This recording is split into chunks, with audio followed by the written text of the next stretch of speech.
about the harbor and the islands as we go along the way. Now, I know it was so hot on the dock I could literally melt my eyebrows off, but that's okay. I promise you there is a nice breeze as we go along the way to give us some nice air conditioning, okay? And so we'll start out the tour by talking about the lake which we're currently traveling on, Ontario, in North America.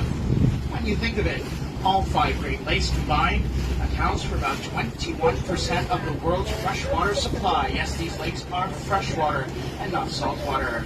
The names of the Great Lakes is the acronym HOMES. H for Huron, O for Ontario, M for Michigan, E for Erie, and S for Superior. So those are the homes. Although Lake Ontario is one of the smallest in terms of surface area, being 7,320 square miles, or 19. It is, however, one of the deepest, being 802 feet, or 244 meters in depth. And we're currently traveling in the inner harbor, which is on the northern shores of Lake Ontario. The inner harbor itself is protected by the Toronto Islands, which we're heading to right now, at a maximum depth of 40 feet, or 12 meters. And during the winter time, the entire inner harbor freezes over with thick layers of ice. This necessitates the use of special boats called icebreakers to break the ice and free the path for the ferry and cargo ships. And finally, the name Ontario and welcomes approximately 2.8 million people every year. So if you'd like to visit the airport or simply have a flight to catch, there's 2 good ways to get there. The first is to use the underwater tunnel that connects the city to the airport itself. Plans for this tunnel were first proposed as early as 1935. However, due to various budgetary and political reasons, the construction of the tunnel did not start until 2012 and took 3 years to complete. Alternatively, you could use the ferry service. It's considered one of the shortest ferryboat rides in the world. A whopping 90 seconds to get from one end to the other by boat. It's a pretty quick ride indeed. So let's take a closer look at the airport. Lots of things to see. Larger planes for passenger use, smaller planes for private use, and many helicopters which are housed in the hangar beside the airport terminal facility. And I'll tell you, this airport's a little different than the ones we see for international flights. There's only one runway here, and it's less than 4,000 feet long, which means it cannot accommodate jet planes at all. The only type of planes you'll see here use turboprop propeller engines, something of a rarity nowadays for modern aviation standards. And you suppose you could try to do an emergency landing for a jumbo jet, but the reality is that the plane will land on the runway and then roll into the water. It's not meant for those planes to use. Now, the other most posed question about the airport is its name. Why they named it Willie Mission, and most importantly, is Willie Mission. Willie was a veteran who participated in the first accept as a Canadian peace fighter. During his tenure in the Army, he managed to accrue 72 credited victories. That means he shot down 72 planes throughout both the First and Second World War, making him the top Canadian ace fighter. So think of the movies Maverick and Top Gun. Now, in terms of his connection to the airport, he did train out of the airfield back when it was still a military training base. And given his victories, they renamed it in honor of him. We are now fast approaching the Toronto Islands. We may as well shift our focus to learning a few facts on that. You may be mistaken for thinking that this is one continuous island. It's not. In fact, it's several different islands. Perhaps you can guess the exact number of islands. I'll tell you, it's between 10 and 20. Can anyone give me a guess? How many islands do you think there are? How many? 16. Okay, so we're starting with 16. Anyone else in the middle of the rear want to give me a number? Okay, one at a time so I can hear you. 20, okay. Anyone else? If you do say 1,000, I will kick you off the boat, okay? That's next to Ontario, not over here. Okay, so let's hear it. 15, okay. Yours was what? What was yours? 1,000. Oh, okay. There you go. Okay. All right. So we got enough numbers there, and I'll tell you, it's 15. You are correct. 15 islands. Now, I guess we can give those who guessed 14.5 point because technically speaking, there are 14 smaller islands clustered together with one central one. So if you guess 14, I'll give you a half point. Okay. All right. And these islands did not start out as they look like today. Many of them were actually sandbars being slowly eroded by the time and the tide of the water. And at one point there was a mainland connection, so you could walk to the islands by foot if you wanted to. But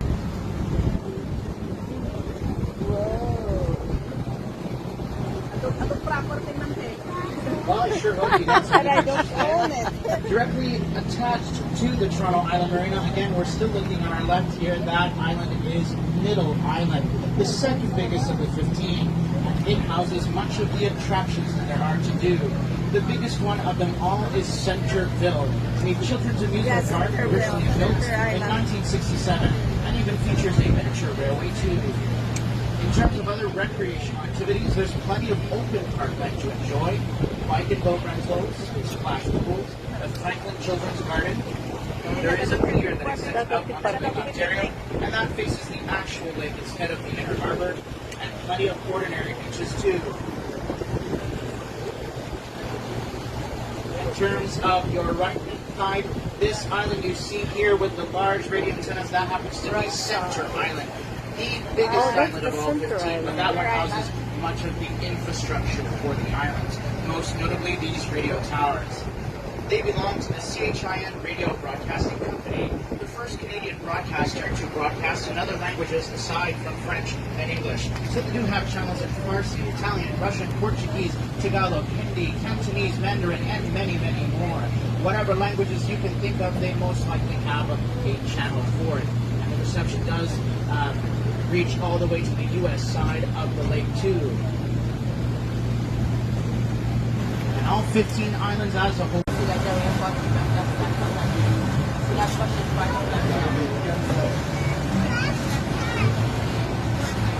Okay, it's facing that way.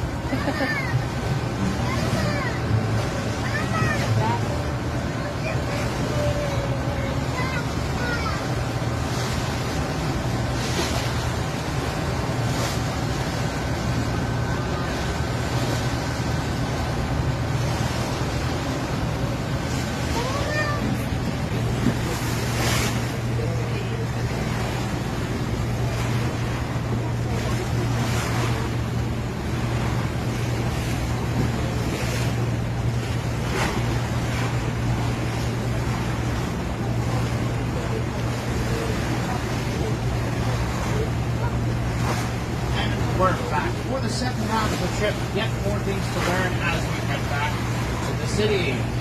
First things first, we will talk about the people who live here on the islands. But where do they live? You'll have to turn to your right.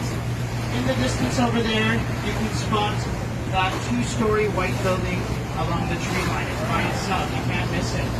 And that is where Ward and Algonquin Islands are located. There are approximately 262 houses with 650 people who call the islands their home today. It's not a terribly large community, but still a substantial amount of people who live there. And there have been many people to live on the islands throughout the years, whether that be the early 1800s with small summer houses and tents spread throughout. It wasn't until the early 1930s when the city allowed for many of those tent dwellers to construct houses on the islands, so long as they were located both on Ward and Algonquin Islands. Fast forward another 20 years or so, it's now the early 1950s. The sentiment of the city council changed. In fact, their master plan was to acquire all the properties on the islands and tear down every single building in sight to make way for more open parkland. As you can imagine, many people were upset with this decision, particularly the people that still lived on the islands at that time. It was such a contentious issue that they continued to argue with the city council for the next 40 years to retain their houses and properties. And so by 1993, the remaining community formed a trust under the name of the Toronto Island Provincial Community Trust. They then procured themselves a 99-year lease, securing their future on the islands until 1992. So until that year, the city can't touch their houses or properties. This day's market, instead you could snag a nice summer house or small property on their islands at their frozen 1990s pricing. So again, depending on the size of the property and whether or not there's a house on it, anywhere in the ballpark between $50,000 to $700,000 for one of the largest properties on the island. Now, so if you think that's a good price, I'd agree with you. But there are many catches to keep in mind. The biggest one of them all is that there is a 500-person wait list. That's how many people are currently waiting to buy a house on the islands. In addition to this, each individual person on that wait list must pay $50 a year to the city just to maintain their spot on the wait list. So if I were you, just buy a house in the city. Sure, your wallet will be hitting it today for spending $1 million, but at least you'll get the house today instead of never on the island. buildings. It waited between 167 to 250 years to get one on the island. So just get one in the city. Now, if we are to take a closer look at the city skyline, see how many buildings there are to see, and many more being built right now. If we are to close our eyes and try to imagine even what this used to look like even 50 years ago, you'd be looking at a completely different picture. In fact, much of this used to be factories, industries, and chimney stacks. It's not a pretty place to be. But thanks in large part to the investment made by federal, provincial, and municipal governments, the beautification produces electricity, and it used to be the main power station for all the buildings alongside the harbor front until the early 1990s. It too was redeveloped and houses many art exhibits and art workshops for the children to check out year-round. Now, what better way to talk about the city skyline if we aren't to mention the most imposing building of them all, being the CN Tower. Standing at a whopping 553 meters, or 1,800, completed in 1976, it held the title for the tallest freestanding structure in the world. Imagine that, the tallest building in the world. Well, it held that title for the next 30 years until the Burj Khalifa took over. That's the one in Dubai, and that one still holds the record as of today. So if you want to visit it, you certainly can. You take a high-speed elevator up to the main observation deck. From there, you'll find the many panorama windows that surround the entire circumference of the deck, as well as the 360 restaurant. What I mean by 360 is that the floor of the restaurant slowly turns a full 360 degrees. That way, when you sit down to eat lunch or dinner, when you look out the and willing to splurge a lot of money, then you can also do the edge walk and join the folks that are actually out there doing it right now in the orange suits right there. So if you're uncomfortable with being here on the board, how much more on top over there? Personally, I'm incredibly afraid of heights, so if you're going to make me go up the CN Tower, I need you to bribe me $1 billion, and I want it in cash, okay? No checks and no e-transfer, so what's going to happen is you're going to put that money in a suitcase and you're going to give it to me, and the second I get that money, I'm going to start running away, because even if you gave me that money, I'm not putting 1 foot up the tower, that's for sure.